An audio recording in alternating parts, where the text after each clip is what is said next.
प्रकार से नरसी सेठ रोते हैं।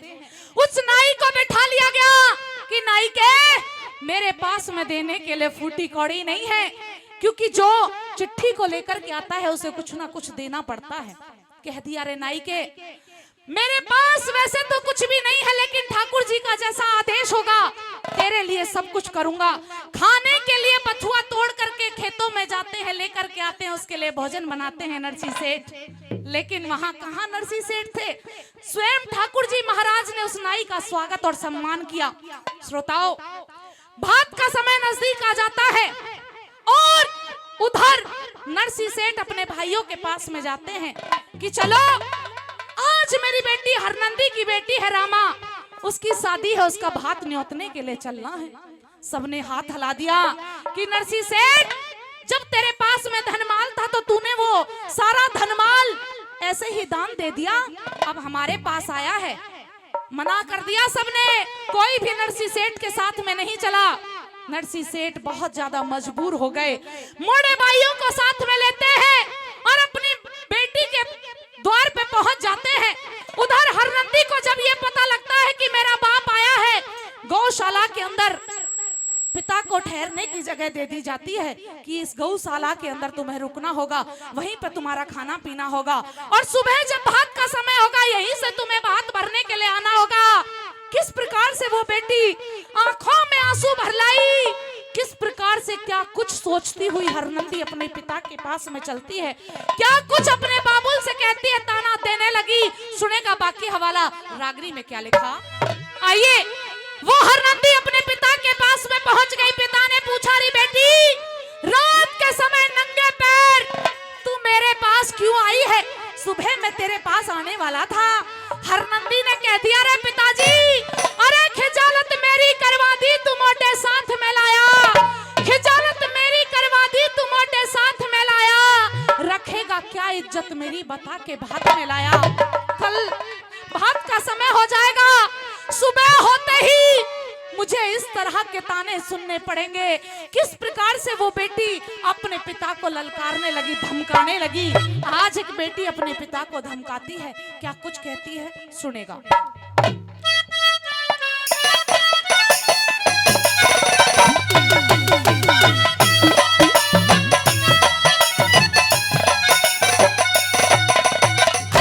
क्या कहती है, हेरा हंसी करावन ने आज्ञा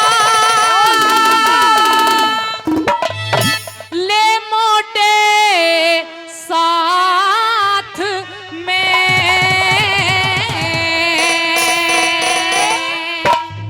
और कहने लगी तेरे पल्ले में दमड़ी को ना के देगा भात में।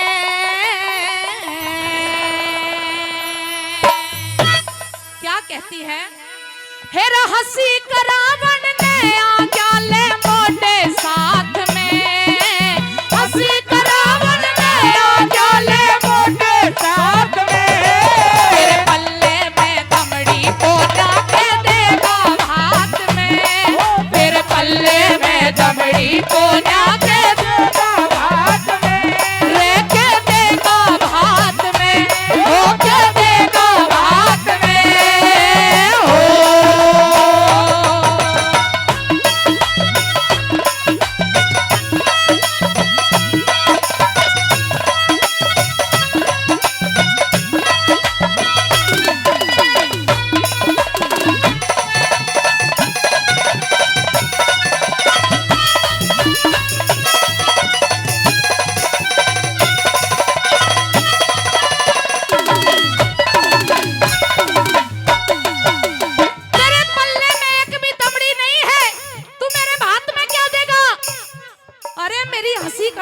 मेरे दरवाजे पे आ गए हो। किस प्रकार से आज वो बेटी अपने पिता को तरह तरह के ताने देने लगी। उधर नरसी सेठ अपनी लाडो को समझाते हैं कि बेटी ये तो समय समय की बात है, किस समय खिलाए खेल मनुष्य रोता है, किस समय खिलाए खेल मनुष्य रोता है, और इस नर से बड़ा बलवान समय होता है। आज मेरा समय बिगड़ गया तो आज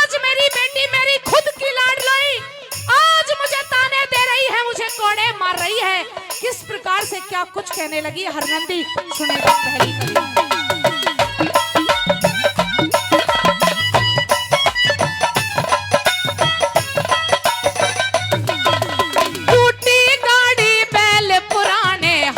तेरा बेढंगा से टूटी गाड़ी बैल पुराने हाल तेरा बेढंगा से, जिस काले का घमंड करे वो माखन चोर लफंगा से, जिस काले का घमंड करे वो माखन चोर लफंगा से, टूटी गाड़ी बैल पुराने हाल तेरा बेढंगा से, सास ननद ताने मारे तेरा बाबुल भूखा से, सास ननद ताने मारे तेरा बाबुल भूखा नंगा से, सुन तेरे आवन की खबर रही, सुन तेरे आवन की खबर रही ना बाकी बात में, तेरे पल्ले में दमड़ी को न के देगा बात में, तेरे पल्ले में दमड़ी को न के देगा बात में, रह के देगा बात में, हो के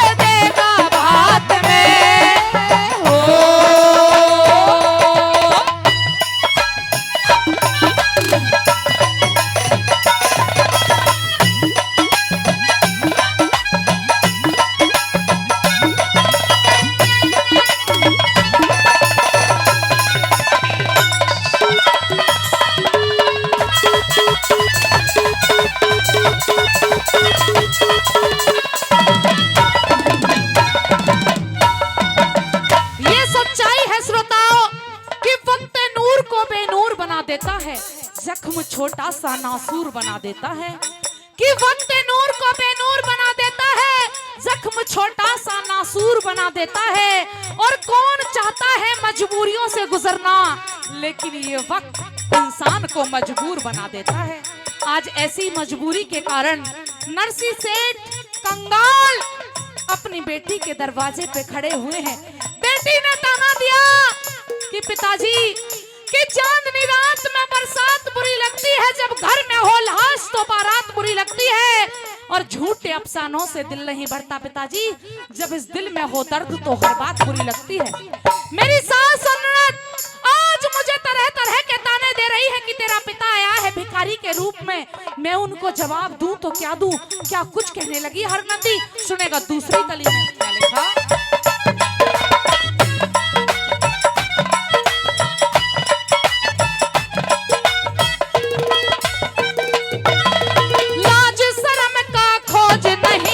बेशर्मी पे तुलिया हुआ, शर्म का खोज नहीं कटी बेशर्मी पे तुलिया हुआ, नमक लगावन ने आ गया मेरे घाव जिगर में छुलिया हुआ, नमक लगावन ने आ गया मेरे घाव जिगर में छुलिया हुआ, लाज शर्म का खोज नहीं कटी बेशर्मी पे तुलिया हुआ, नमक लगावन ने आ गया मेरे घाव जिगर में तू मुखिया बन के आया, तू मुखिया बन के आया मोटों की पंचायत में, तेरे पल्ले में दमड़ी को न के देगा बात में, तेरे पल्ले में दमड़ी को न के देगा बात में, रह के देगा बात में, हो के देगा बात में।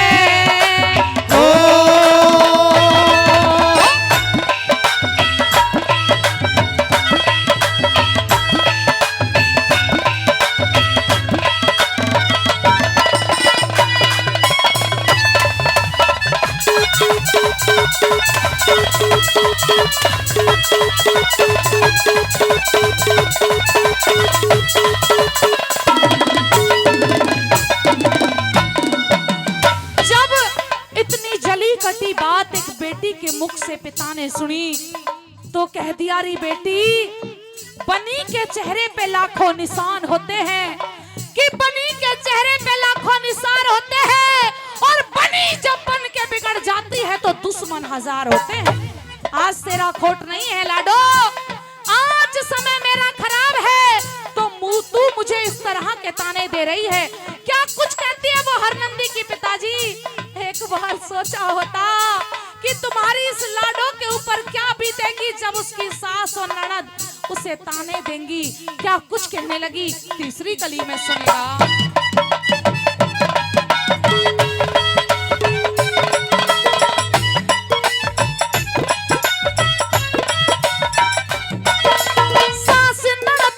बोली ते मेरा भीतर लाभ क्या हुआ, ननद की बोली ते मेरा भीतर लाभ क्या हुआ। तेरा साधु वाला हाल देख मेरा शीश शर्म ते झुक्या हुआ।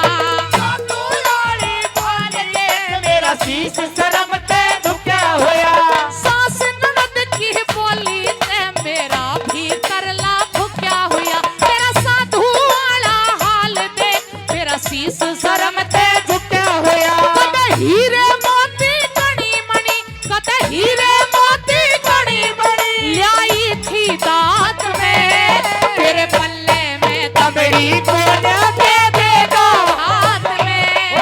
तेरे पल्ले में दमड़ी को न दे देगा हाथ में। रे के देगा भात में, हो के देगा हाथ में। हो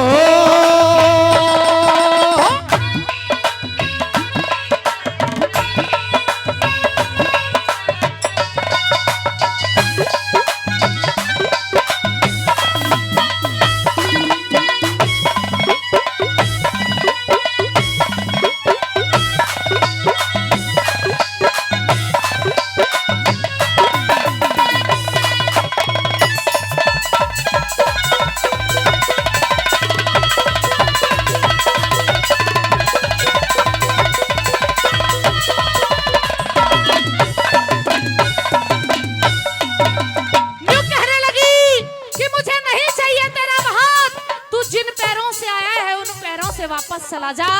किस प्रकार से अपने पिता को धक्का दे दिया हरनंदी ने, और न्यू कह दिया पिताजी कि मैं तुम्हारे सामने हाथ जोड़ के प्रार्थना करती हूँ कि यहाँ से चले जाइए। अब भाई अगर रागनी बढ़िया लग रही है तो ताली बजा दो, हमें भी लगेगा कि हाँ आपकी समझ में आ रहा है। आइए सुनेगा किस प्रकार से क्या कुछ कहती है हरनंदी अंतिम कली में।